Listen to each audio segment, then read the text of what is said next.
as you guys know a little bit about me, now I would like to walk you guys through the steps that will be going in this bootcamp. There are two main outcomes from this bootcamp that could be happening for you. One is that you are working professional and you come across these repetitive tasks, these problems in the businesses you're working in, and you would like to automate them in a sense, or create some kind of a product that would be of use for the company that you work at.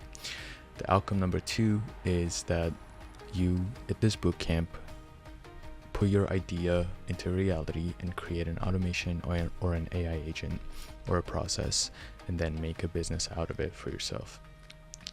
The reason why we call it a bootcamp is because you don't just get the knowledge, but throughout the whole process, you're also building the things, and the knowledge is kind of teaching you what you can build it with, how you can build it, and in the later stages of the bootcamp, you can actually learn about how to market the product, how to make it scalable, and how to bring it to market and come up with your go-to-market strategy.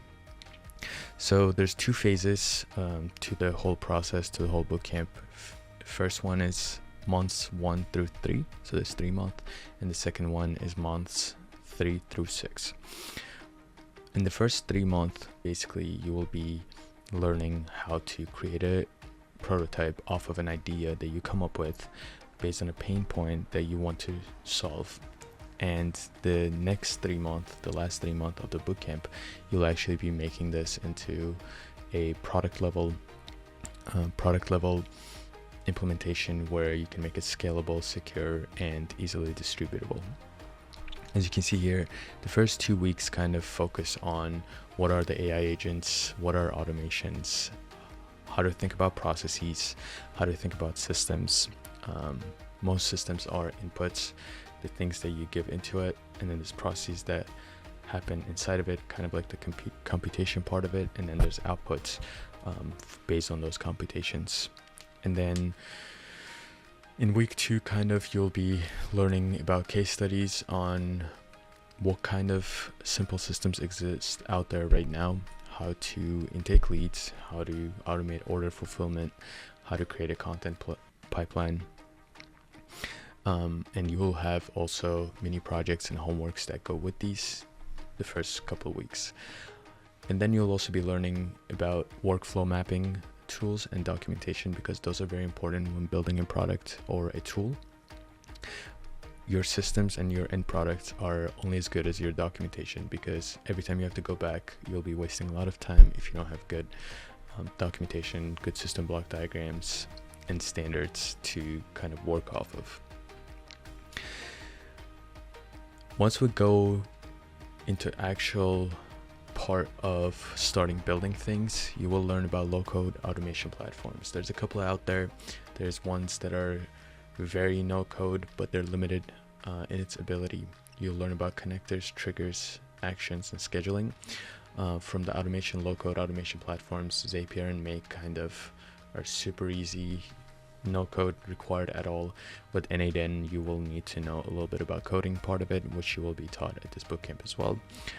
With all of those, some essential parts that you will need to know are regarding APIs and webhooks, and we'll go over those in terms of what those are. But at a high level, APIs and webhooks is how multiple tools talk to each other, and they're different ways of moving data from one tool to another tool.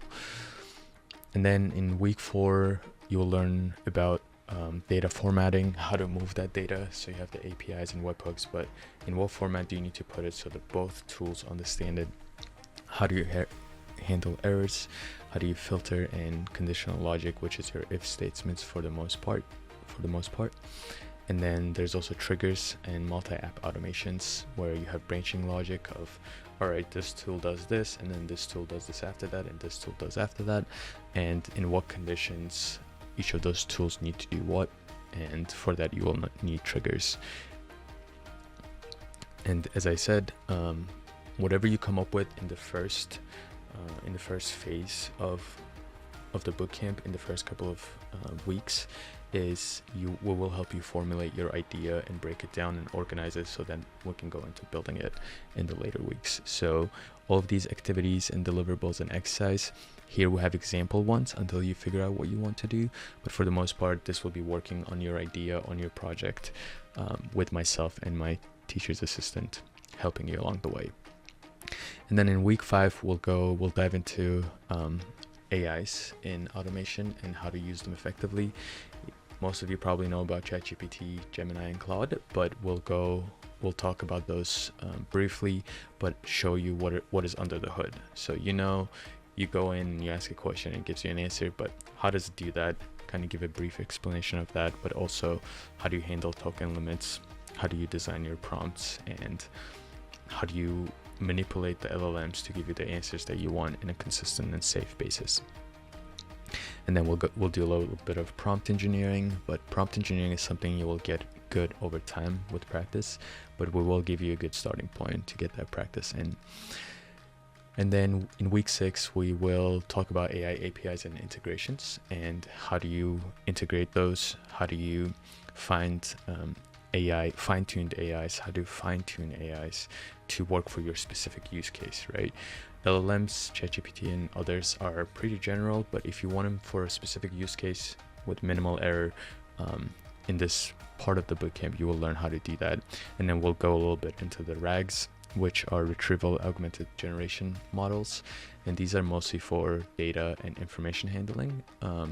So let's say you have like 5 files, right? And those 5 files you give to ChatGPT, and every time you ask it a question about it, it'll go and take a look at those 5 files. But the way it works with RAG is if you have a knowledge base or a knowledge directory and you have multiple sources connecting into it, it'll go in one time, process it all, and kind of build its own logic and memory, where when you ask questions, it only goes and searches from that part of memory. For example, like part of your brain that works for mathematics and another part of your brain that works for creative things. When you're trying to paint something, it doesn't go and search your whole brain on how to paint things. Or if you're memorizing things about history and things about mathematics, when you're trying to remember what happened during the First World War, it's not going to go into the mathematics side of your memory to try to get that. And then week 7, we'll be building AI-driven workflows, now integrating AI into those automation workflows that we talked about earlier in weeks 3 through 5, 3 through 6. And how do we introduce more AI presence and move our processes out of just automations to smart automations?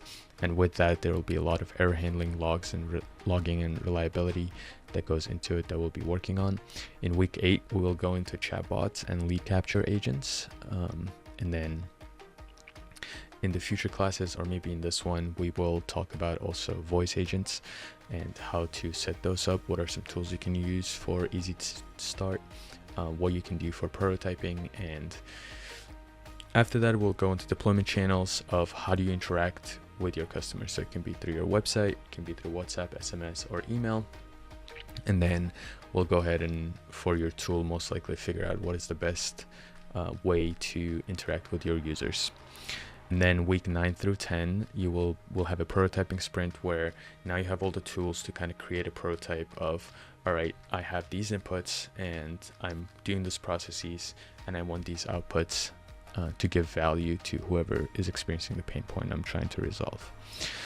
Now, phase 2 goes into, now how do I take my prototype, something I know I work, and make it work for thousands and thousands and thousands of people? Make it work where it's safe, make it work where it doesn't hallucinate, make it work where it has guardrails and it has error handling. And that is kind of like 50% of the work. It's easy to make a prototype and it works for 2-3, but when there's multiple different exceptions and different use cases that come into flow, you need to be able to handle those dynamically and gracefully and kind of have your system handle them and also learn from those things. Here we'll go into multi-agent frameworks, which are more on the code size and more complex versions of NA10, Make, and Zapier, which those were built on platforms like this. LangChain, AutoGen, Crew AI are some examples of that. We'll introduce you to them, and then for your use case, there will be one that works better than the other. LangChain is good for automation and AI agents working together. Crew AI is good for multiple AI agents working as a team. So there's different better usages of each, so we'll help you choose which one it is once you know what those are. And then we'll go into, so in like NA10 or automation tools that we talked about earlier, the VectorDB, memory, reasoning loop all come built in. But here we'll have to build those out, which gives us more control over our AI agents. And then we'll have some advanced integration, voice and multimodal. Multimodal basically means being able to interact with different kind of models at the same time. But Twilio is for messaging and texting or calling. 11 Labs is for voice agents, WhatsApp, speech-to-text pipelines. And for example, I will show you guys how to create an AI agent that, based on the given knowledge, it can talk to the person on the phone when there's a call made. And then week 15 and 16, after we cover those more advanced topics, we'll go into Python. And in NA10, and again, in what we did in prototyping, that's kind of like driving the car. This is being able to look into the car, being able to see the engine, work with the engine, and those are your API calls, JSON parsing, different Python scripts and models that are easy to use, but you do need to know where to get them and how to use them, and how to modify them. And then we'll go deeper into Python and kind of do a hybrid automation where you have some NA10 stuff, but it might be very repetitive, very costly to do it on NA10, so we're supplemented with some Python scripts running at home. And then week 17 and 18, where do we host these? How do we deploy these? Do we use cloud? Do we use in-house servers? What makes sense financially? What makes sense in terms of performance? And then after that, we'll go into data and security and compliance to make sure that when you release this doesn't harm people and it works as expected. And monitoring and scaling, health check, uptime monitoring when there's errors, error logging, graceful recoveries. Every time you make a new update or add a new feature to your tool, how to push it without having to bring the whole platform down and test it. So that is called a continuous improvement, continuous development pipeline, which is CI/CD basics. Version controlling, so you can go back if something goes wrong, or you can go back and see your progress along the way. And then we'll go into, based on these metrics, into business return on investment and impact measurements. Does this actually help people? How much does it help people? Does it save them time? Does it save them money? And if someone were to pay you for this, what would be their return on investment? And what will be your return on investment for building something like this? And then weeks 21 and 22 is marketing with AI agents. And then lastly, we'll go into ethics, transparency, privacy policies, AI bias, consent, all the things that you need to have in your product to make sure that it's compliant and it is also professional as well, and it will not cause you headaches as you grow your company or whatever your tool is. And then the last weeks, we will go into the project itself and kind of finish developing it, debug it, test it, integrate it. We'll have final presentations and peer feedback, and then at the end we'll have demo day and certification. And then there's many opportunities after that, but you will get to know about those as we progress through this class. I'm excited for this, and I hope you guys are excited as well.